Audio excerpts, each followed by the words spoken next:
قال النبي صلى الله عليه وسلم من ستر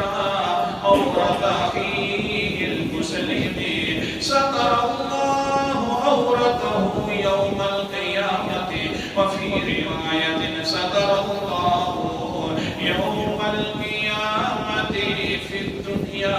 الدنيا والآخرة. جس انسان نے دوسرے بھائی مسلمان کے ساتھ بھائیوں والا کام کیا، اس نے سلوک بھائیوں والا کیا، اس کا عیب نظر آ گیا تو آگے کھلایا نہیں ہے. اللہ اکبر کبیرہ. حدیث پاک میں آتا ہے قیامت والے دن اللہ اس کے گناہوں کو بھی ساروں کے سامنے نہیں ذکر کریں گے، حتیٰ کہ اللہ تعالیٰ کے پیغمبر کی بات ہے، مسلم شریف کی حدیث ہے، اللہ تعالیٰ فی الدنیا والآخرہ،